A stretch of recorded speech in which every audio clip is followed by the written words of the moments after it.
내가 들은 엄청난 사건. 자, 새롭게 생긴 코너입니다. 자, 변호사로 활동하면서 내가 수임한 사건을 제외하고 오며 가며 들은 사건을 가운데 엄청난 사건을 모아서 이야기하는 내가 들은 엄청난 사건. 내엄사 시간입니다. 두 분 변호사분들께서 전문 분야가 이혼 전문 분야세요. 이혼 전문 변호사이기 때문에 아주 파란만장한 사건이 있을 것 같은데요. 어떤가요? 부부의 연을 모질게 끊을 때는 엄청난 이유가 있을 것 같긴 한데, 양내를 변호사님. 정말 일일이 다 이야기할 수는 없지만 분명한 건 정말 다양한 사유로 이혼을 한다는 거거든요. 뭐 불륜, 이건 너무도 많죠. 그리고 불륜, 뭐 고부 갈등, 성격 차이 아니면 금전 문제, 네네. 이렇게 정말 다양한 이유로 이혼을 고민하다가 이제 실행에 옮겨야겠다 해서 변호사 사무실에 방문해서 상담받고 소송 진행하시는 분들이 굉장히 많이 있습니다. 그런데 이제 변호사 수임하는 사건은 뭐 여러 가지가 있잖아요. 그리고 뭐 형사 사건도 있고 뭐 일반 민사도 있고 여러 가지가 있는데, 근데 이제 어쩌다가 이혼 쪽에 전문 변호사가 되셨나요, 박지원 변호사님?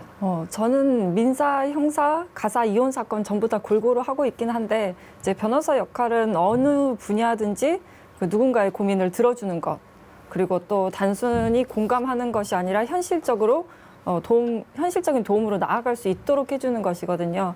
그래서 그 중에서 이혼 사건 이제 감정이 조금 더 많이 들어가 있는데, 여기에 이혼 전문 변호사로서의 역량이 필요한 거죠. 정말 이런 분들이 들려주실 내 엄사 이야기, 어떤 이야기가 일지 정말 궁금한데요. 먼저 이런 쪽으로 제가 큰 상을 한번 휩쓸고 오신 양나래 변호사님 사연 한번 먼저 듣도록 하겠습니다. 네. 네, 일단 말씀드리려고 하니까 또 이제 중압감이 상당한데요.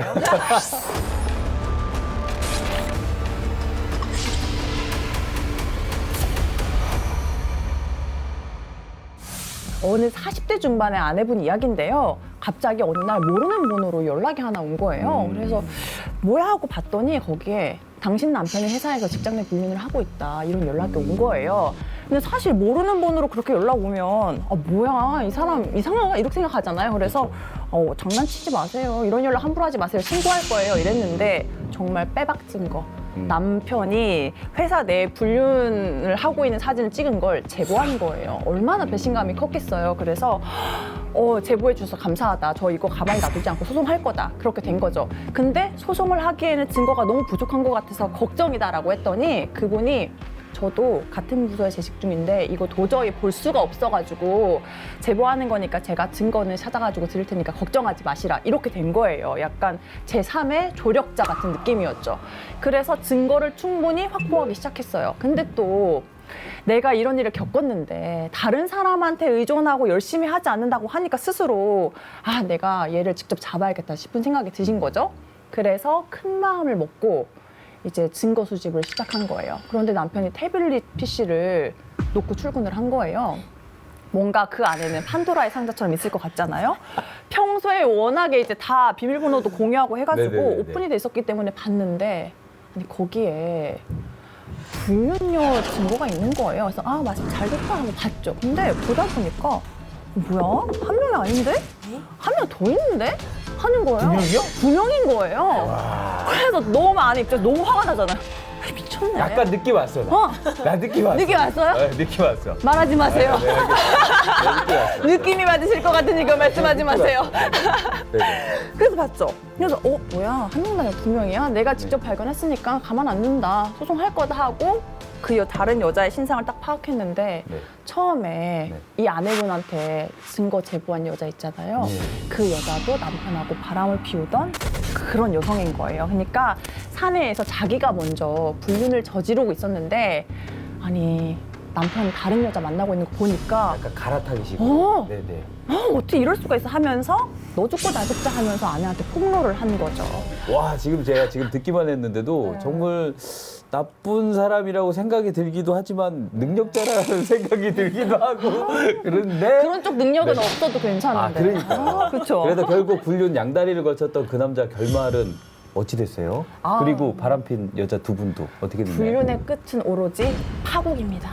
네, 네. 다 들통 나가지고 네. 아내한테 소송 당하고 그 네. 안에서 솔직히 뭐 흔히들 말하는 싸움이라고 하죠. 네가 어떻게 폭로할 수 있냐. 머리끄댕이 잡았나요? 그렇죠. 그런 잡았어요? 식으로. 네. 네. 그렇다고 하더라고요. 전에 듣기로는. 그래서 뭐 네. 소문 다 나고 그래서 네. 회사 생활이 힘들어졌다고 합니다. 자, 바람을 피운 남성에게 법적으로 씌울 수 있는 최악의 시나리오가 뭔가요? 일단 그 아내의 남편이 아내한테 이혼을 당한다고 하면 위자료 청구를 당연히 받을 수가 네네네. 있고요. 그리고 네. 불륜녀들이 2명이나 되잖아요. 네네네. 불륜녀가 2명인데 둘 다 기혼이고 그 집에서도 난리가 났다. 그러면 그 기혼녀들의 각각의 배우자가 남편을 상대로 위자료 청구를 할 수 있습니다. 아. 이 소송이 우리가 흔히들 알고 있는 상간자 소송이라고 해가지고 네. 네. 불륜녀, 불륜남들한테 하는 소송인데 네네. 이름을 조금 쉽게 알기 쉽게 하기 위해서 상간자 소송이라고 하고 네네네. 있어요. 그래서 그 소송을 당하고 근데 그 여자분들이 아내한테 위자료를 지급을 딱 한 거예요. 그런데 본인들이 또 억울한 게 있다고 얘기를 하는 거죠. 아니 바람은 둘이 같이 폈는데 나 혼자 위자료를 다 주냐.